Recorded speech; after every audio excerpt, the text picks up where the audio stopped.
Human beings are, by nature, social creatures. Therefore, relationships are a necessary part of healthy living. All relationships, whether they are mere acquaintances or intimate romances, have the potential to enrich our lives or cause us pain. It is important to foster healthy relationships that add enjoyment to our lives and try to protect ourselves from unhealthy relationships that cause us discomfort or harm.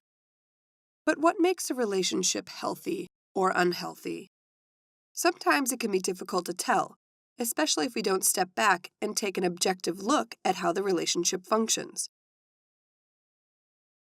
Let's start by examining the characteristics of a healthy relationship. A healthy relationship occurs when two people develop a connection based on trust, mutual respect, honesty, and equality. Healthy relationships involve good communication, in which both partners speak honestly and respectfully, but also listen carefully to the thoughts and feelings of their counterpart. Each person is able to express themselves without fear of consequences, and they also respect the need for privacy on occasion.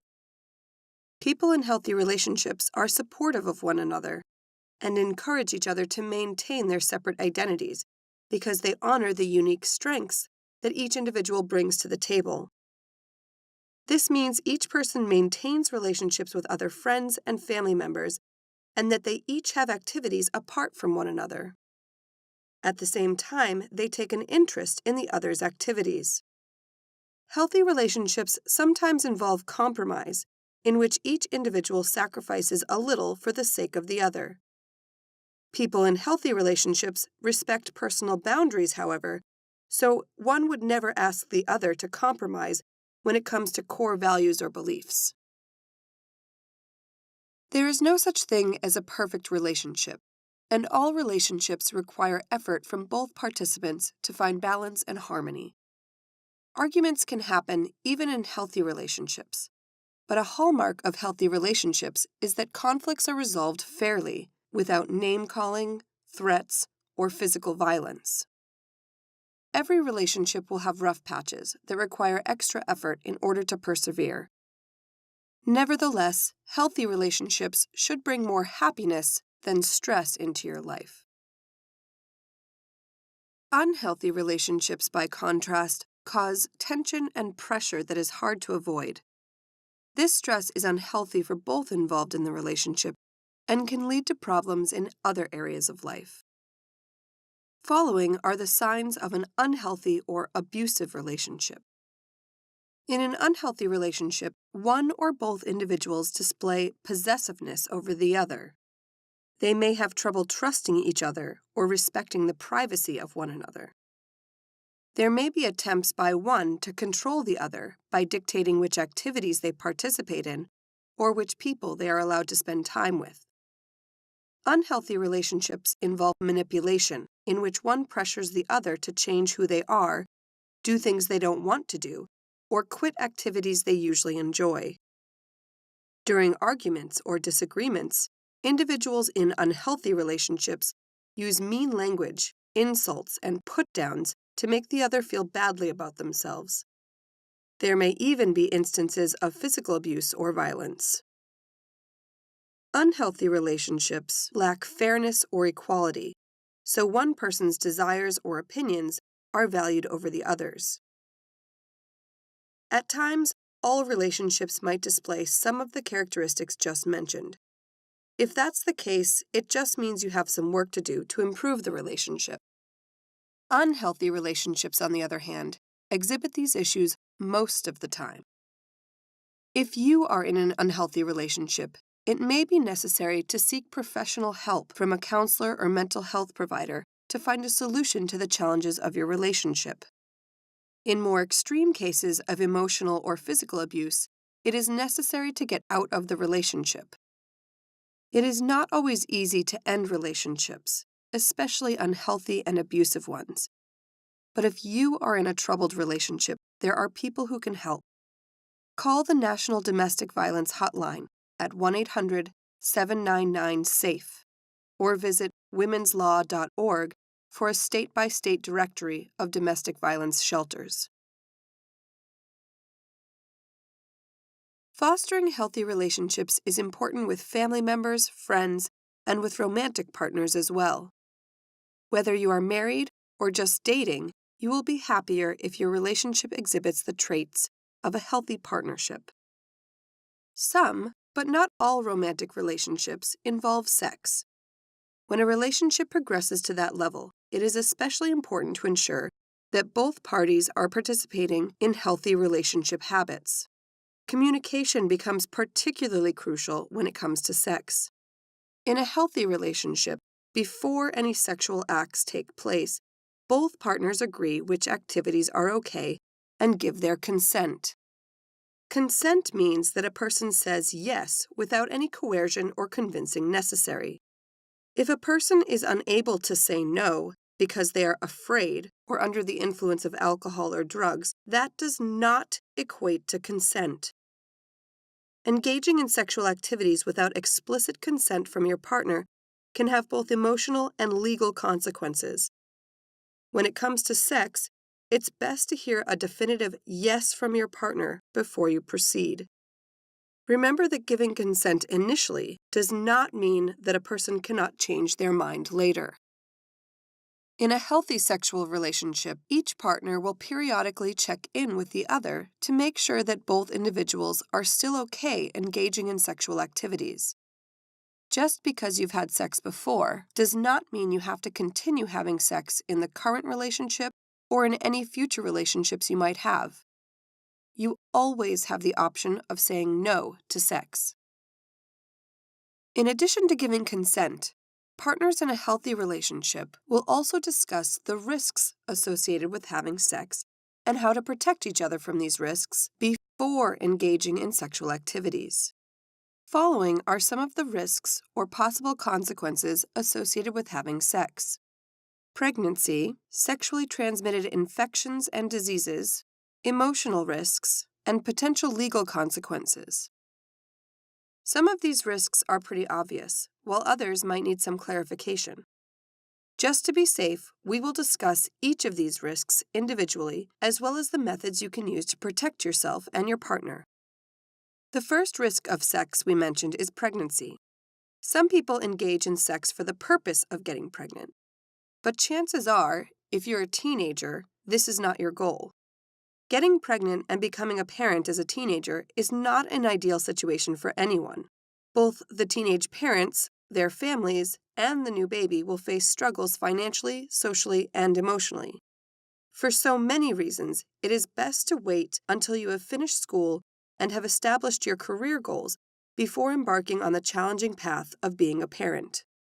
Remember that the responsibility of avoiding pregnancy does not belong solely to the female in a relationship. The man is also responsible for preventing unwanted pregnancy. So what are the best methods of contraception or pregnancy prevention? There are a few common options. The only 100% certain way of preventing pregnancy is abstinence. Abstinence means that you do not have sex at all. If you aren't having vaginal intercourse, then you simply cannot get pregnant. Another common method of preventing pregnancy is using condoms. There are both male and female condoms, but male condoms tend to be more effective at contraception. It is important to note that a woman can buy male condoms to ensure that the couple is protected, even if the man forgot or does not have one. Another good fact to know is that all condoms are not created equal. Male latex condoms with spermicide are the best at preventing pregnancy. If one or both partners are allergic to latex, polyisoprene or polyurethane condoms are almost as effective. Using lubricant with condoms can increase their effectiveness since lubricant decreases the chances of condom breakage. All that being said, even if male latex condoms with spermicide are used with every sexual encounter, and the directions for use are followed perfectly, there is still a risk of unwanted pregnancy. The typical failure rate of using male latex condoms with spermicide is 10%.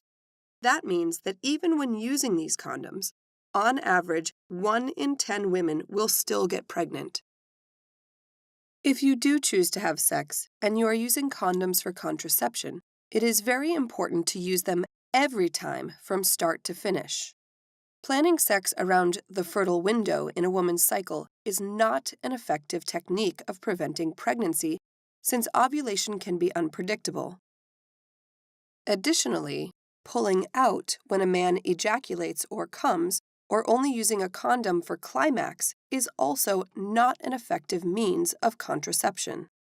This is because pre-ejaculatory fluid, also known as pre-cum, does contain sperm that can get a woman pregnant. Having sex even one time without protection can result in pregnancy. If you are using condoms to avoid pregnancy, use one every time, the whole time. Even more effective than condoms at preventing pregnancy is the birth control pill, also known simply as the pill. The pill is a form of contraception that controls a woman's hormones and prevents her from ovulating or releasing an egg.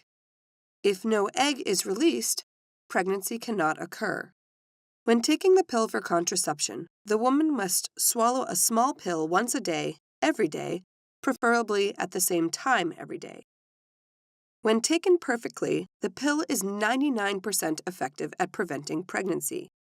This means that even when taken as directed, 1 in 100 women will still get pregnant. If the woman forgets to take even one pill, or takes the pill at variable times throughout the day, the failure rate of this method of contraception increases. It is also important to note that the pill does not in any way prevent against sexually transmitted diseases or STDs. Therefore, a woman on the pill can still contract an STD.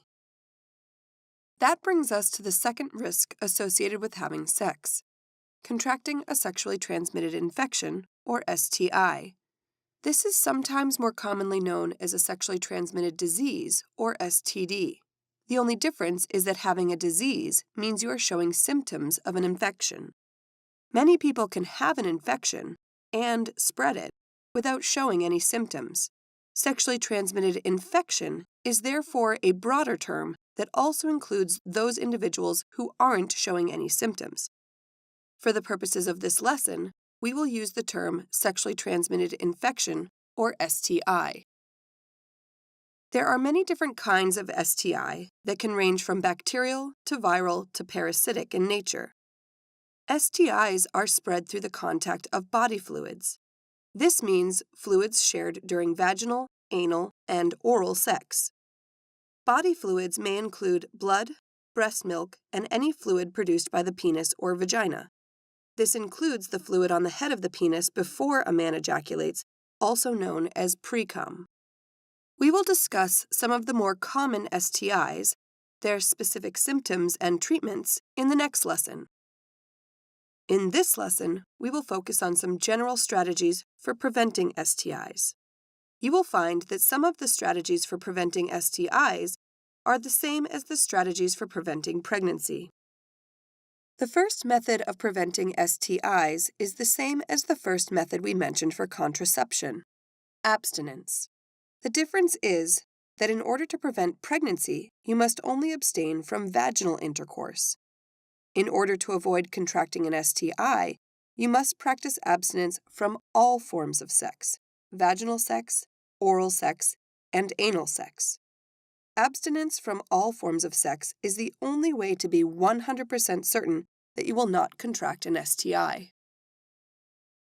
Another form of protection against STIs is latex condoms.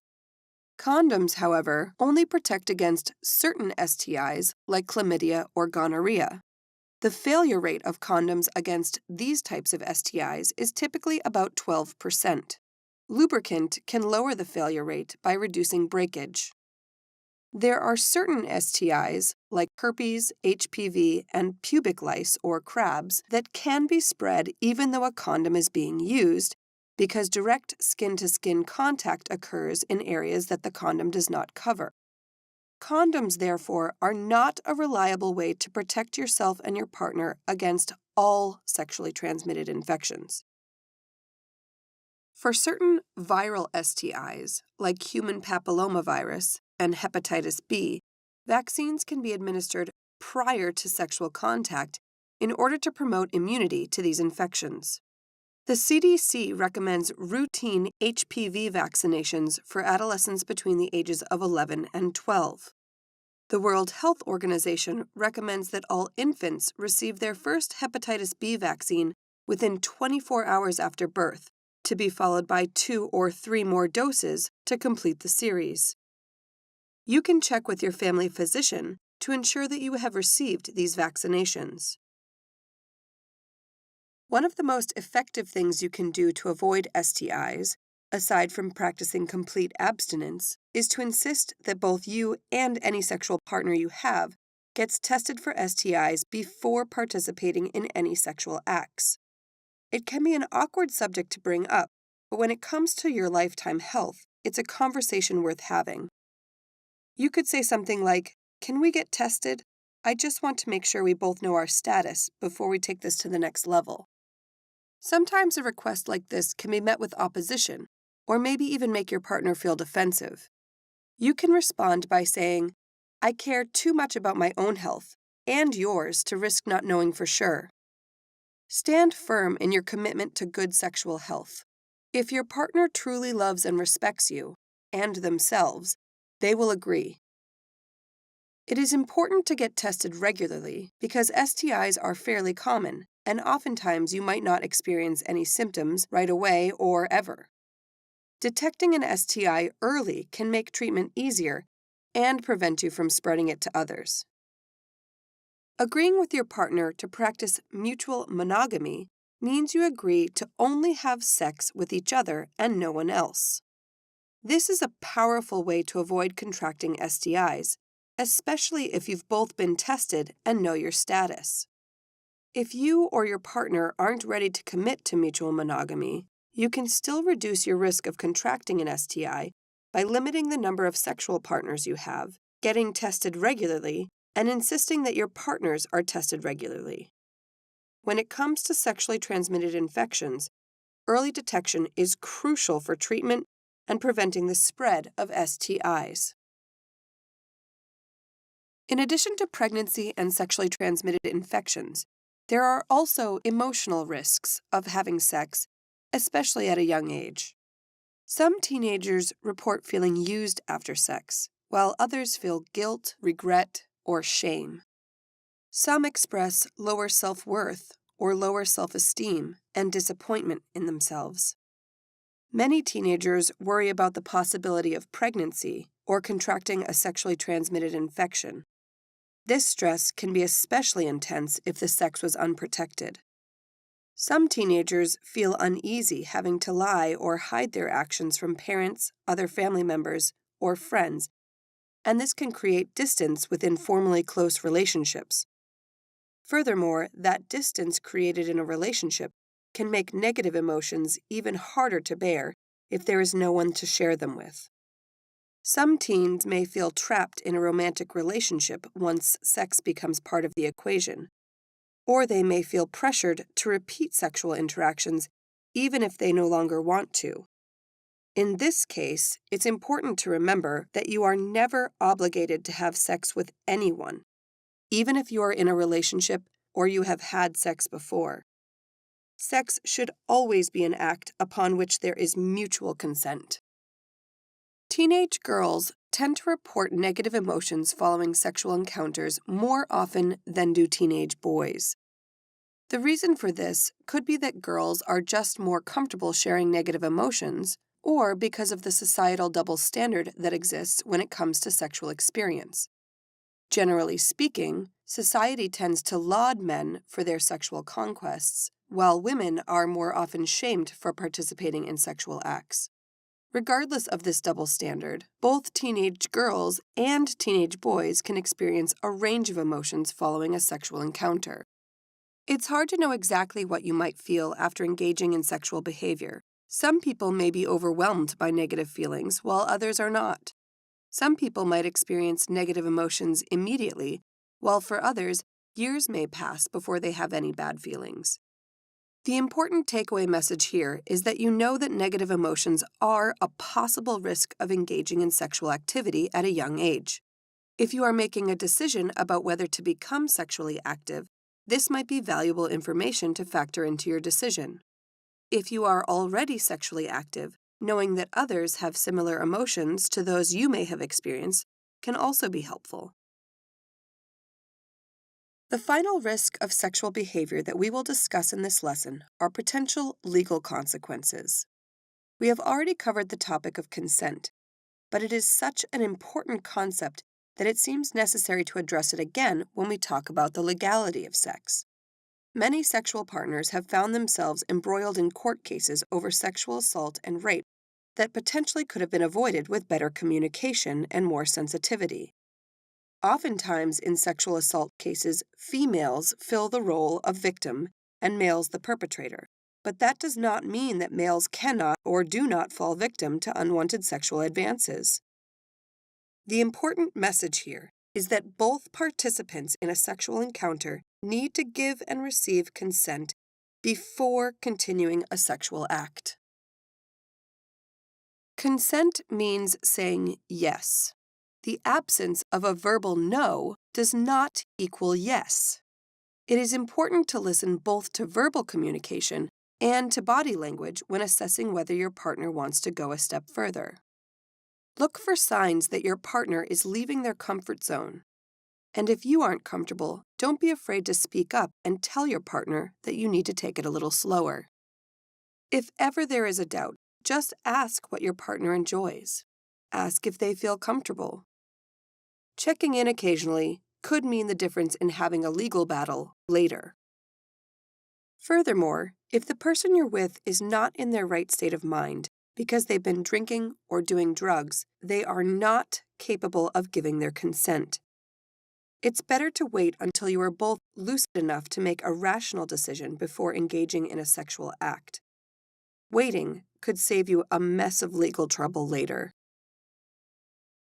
Finally, it is important to know the laws in your state regarding legal age of consent. The legal age of consent is the age at which someone is legally able to give their consent for sexual activity. Age of consent laws can vary from state to state and from country to country. In Mexico, for example, the legal age of consent is 12 years old, while in Canada, the legal age of consent is 16 years old. In the United States, the legal age of consent varies from state to state, but all U.S. states set their limits between 16 and 18 years of age. Any adult that engages in sexual activity with a minor under the legal age of consent commits statutory rape, even if that minor agreed to the sexual activity. By law, minors are not allowed to give their consent to sex. A statutory rape conviction could mean 8 to 12 years in prison. As you can see, the punishment for statutory rape can be pretty severe. For that reason, it's important to know the legal age of consent where you live. When making decisions about sexual activity in your own personal life, it is wise to take into account the risks associated with that sexual behavior. The risks can include pregnancy, sexually transmitted infections, negative emotional responses, and legal trouble. Discussing these risks with your partner and how you will protect each other from these risks is an important step to take before you make decisions about engaging in sexual activity. Having open, honest conversations about sex as well as other topics is a sign of a healthy relationship. Cultivating healthy relationships and protecting yourself from unhealthy relationships is essential for a happy life.